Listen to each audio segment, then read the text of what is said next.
Hello students. இன்னைக்கு நம்ம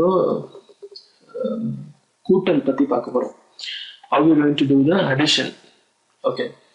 So இதே வந்து I just made it up. பண்ணிருக்கேன் நானு. இப்போ நம்ம கூட்டல் பண்ணி பார்க்கலாம்.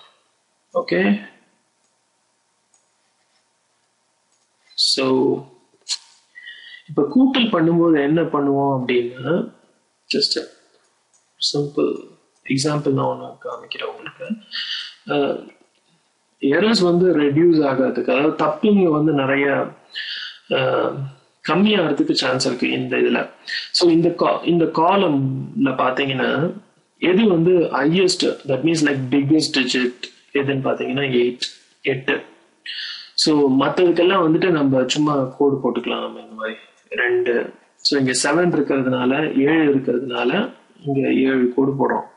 3 4 2 3 5ங்கிறதுனால 1 2 3 4 5. ஆக்சுவலா வந்துட்டு என்னன்னா இதை வந்து 4 நாளா பிரிச்சோம்னா நமக்கு ஈஸி கால்குலேஷனுக்கு, கரெக்டா பண்ணிருக்குமா இல்லையான்னு பாக்குறதுக்கு. சரி, இப்ப நம்ம கூட்டல் பண்ணலாம். இங்க 8ங்கிறதுனால 8 போட்டுக்கிறோம். ஓகே, இப்ப இந்த காலம் நீங்க பண்ணோம்னா இங்க போட்டுக்கலாம், அப்படி இல்லைன்னா எரேஸ் பண்ணிக்கலாம். பட் நீங்க எக்ஸாம்ல எழுதும் போது இப்போ 4 காலம் இங்க மொத்தம் எத்தனை இருக்கு? 1 மொத்தம் 5 காலம் இருக்கிறதுனால நீங்க 5 ரோஸ் 5 காலம்ஸ் வந்து தனித்தனியா கிரியேட் பண்ணி ஆட் பண்ணிட்டு அப்புறமா இங்க ஆன்சர் எழுதினாலும் ஓகே. ஓகே, ஸோ இப்போ நம்ம பார்க்கலாம் சிம்பிள் கால்குலேஷன் எப்படி அப்படின்னு. ஸோ இந்த அடிஷன்ல வந்து 8 இங்க ஆல்ரெடி இருக்கிறதுனால 8க்கு அடுத்தது 9 10 11 12 13 14 15 16 17 18 19 20 21 22. ஸோ 22ங்கிறதுனால 2 மட்டும் இங்க எழுதுறோம். ஓகே, மிச்சம் 2 வந்து இங்க பக்கத்து வீட்டுக்காரர் இல்ல அண்டை வீட்டுக்காரர் அப்படின்னு சொல்லிக்கலாம், இல்லைன்னா நெய்பர் அப்படின்னு சொல்லுவோம். நெய்பருக்கு வந்து அந்த 2 பாஸ் பண்ணிடுறோம் நம்ம. ஓகே, சோ இப்ப நம்ம பார்க்கலாம். இங்க ஒரு கோடு போட்டுட்டோம்னா ஓகே, இந்த காலம்ல வந்து எது பிக்கஸ்ட் நம்பர், இங்க ஒரு கோடு போட்டோம்னா அப்பதான் நமக்கு கால்குலேஷன் கரெக்டா வரும். ஓகே, ஸோ இதெல்லாம் 0வா போயிடுச்சு. So you can just right 0 are you can அதை வந்து 0 எழுதலாம், அப்படி இல்லைன்னா எழுதாமையும் விட்டுறலாம். ஓகே, எதுக்கும் போட்டுடலாம். ஸோ 3ங்கிறதுனால 1 2 3 கோடு போடுறேன். அதுக்கு அடுத்தது 6 தான் பிக்கஸ்ட் டிஜிட், அதனால 6 எழுதிக்கிறேன் நான் அந்த காலம்ல. 2, அதாவது 2 எழுதுறோம். 6 வந்து பெரிய டிஜிட், ஸோ 6 அப்படியே எழுதிக்கிறேன் நான். இங்க 2 இருக்கிறதுனால 2 கோடு போட்டுக்கிறேன். இப்போ வந்து அடிஷன் பண்றோம். என்ன பண்றோம் நம்ம? 6க்கு அடுத்தது 7 8 9 10 11 ஆச்சு. ஸோ 11ங்கிறதுனால 1 இங்க கொடுத்துட்டு 1 வந்து பக்கத்துல எழுதுறோம் நம்ம. இப்போ எனக்கு போர்டு சின்னதுங்கிறதுனால நான் அழிச்சிடறேன் நானு. பட் உங்களுக்கு வந்து எக்ஸாம்ல நீங்க எழுதும் போது யூ கேன் நீங்க அந்த காலம்ஸை வேணா போட்டுக்கலாம் நீங்க. ஸோ தட் உங்களுக்கு வந்து தப்பு நிறைய ஆகிறதுக்கு சான்ஸ் இருக்கு, அது ரொம்ப கம்மியா இருக்கும். ஓகே, ஸோ இப்ப நம்ம அது பண்ணிட்டதுனால இப்ப என்ன பண்றோம்? 3வது காலமும் நம்ம பார்க்கிறோம். 3வது காலம்ல 1ங்கிறதுனால 1 அப்படியே டிரான்ஸ்ஃபர் பண்றோம். ஸோ 7 இஸ் 7 வந்து பெரிய நம்பருங்கிறதுனால 7 அப்படியே போட்டுட்டு 4 1 2 3 4 and then 5 1 2 3 4 and then 5 இங்க தனியா எழுதுறோம். ஏற்கனவே நம்ம என்ன பேசணும், லைக் 4 நாளா பிரிக்கிறதுனால இந்த 5வது இந்த கோடை வந்து தனியா எழுதியிருக்கேன் நான்.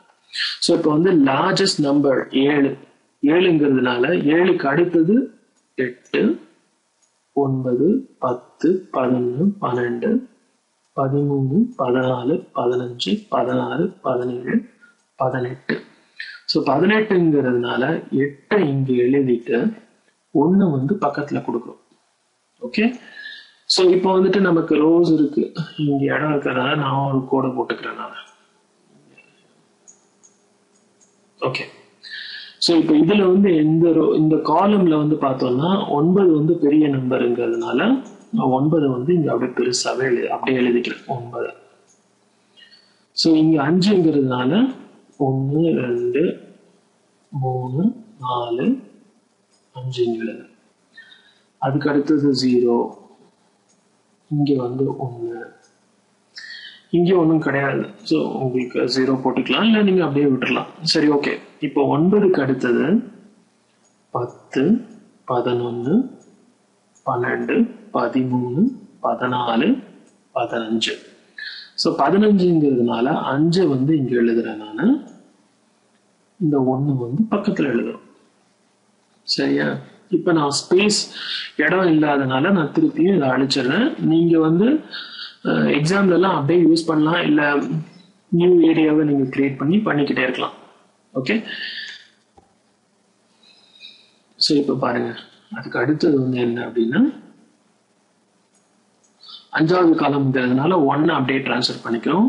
8 வந்து பெரிய டிஜிட் இருந்ததுனால 8 அப்படியே எழுதிக்கிறோம். 8க்கு அடுத்தது 2ங்கிறதுனால 2 கூட நான் போட்டுக்கிறேன். ஸோ 8 கீழே இருக்கிறது 2, ஸோ அதனால வந்து 2 கூட நான் போட்டுட்டேன். ஸோ இப்போ 8க்கு அடுத்தது வந்து என்ன அப்படின்னா 9 10 11. ஸோ நம்ம இந்தியன் ட்ரெடிஷனல் மெத்தட்ல கன்வெர்ட் பண்ணோம் அப்படின்னா 1,15,812. அதே தமிழ்ல சொல்லணும்னா 1,15,812 அப்படின்னு சொல்லுவோம். ஓகேவா? ஓகே, சரி. இன்னொரு எக்ஸாம்பிள் பார்க்கலாம். நம்ம அடிஷன்லயே ஒரு எக்ஸாம்பிள் பார்க்கலாம். இது சப்ட்ராக்ஷன். இந்த ஒரு அடிஷன் பார்க்கலாம். 62 + 70 + 8. ஓகே, இது வந்து குரூப்பிங் டெக்னிக் அப்படின்னு சொல்றாங்க. 62 + 70 + 8. ஓகே, இதுக்கு ஆன்சர் என்ன அப்படின்னு சொல்லி கேட்கிறாங்க. இப்ப பார்த்தோம் அப்படின்னா எது வந்து ஃபர்ஸ்ட் வந்து குரூப்பிங் டெக்னிக் எது ஈஸின்னு பார்க்கலாம். லைக் 2 8 சேர்ந்தா 10 ஆயிடுது. ஸோ லைக் இதை வந்து ஆட் பண்ணிட்டோம்னா ரொம்ப ஈஸி ஃபர்ஸ்ட். ஸோ இப்போ வந்து 62 + 8 இப்போ 70 வருது. அதை எப்படின்னு இங்க பார்க்கலாம். நம்ம 62 8 8க்கு அடுத்தது இங்க 2 கோடு போடுறேன். இங்க 2 இருக்கிறதுனால நான் 2 கோட போட்டுக்கிறேன். ஸோ 8க்கு அடுத்தது 9 10 0 இங்க 1 6க்கு அடுத்தது 7. So this is 70. ஓகேங்களா? அதனால நான் 70 போட்டிருக்கேன் இங்க. அதுக்கு அடுத்தது வந்து 70, இங்க 70 கொண்டு வரும். ஓகே, ஸோ இப்போ அடிஷன் வந்து 70 எவ்வளவு வரும் அப்படின்னு பார்த்தோம்னா 0 to 0 0. 7 + 7 எவ்வளவு வருது? 14. ஸோ ஆன்சர் பாத்தீங்கன்னா 140. So this is the answer. இது வந்து குரூப்பிங் டெக்னிக் அப்படின்னு சொல்றோம். எப்படி கூட்டல்ல வந்து குரூப்பிங் டெக்னிக் பாருங்க. ஸோ 140. ஓகே, தேங்க்யூ, நன்றி.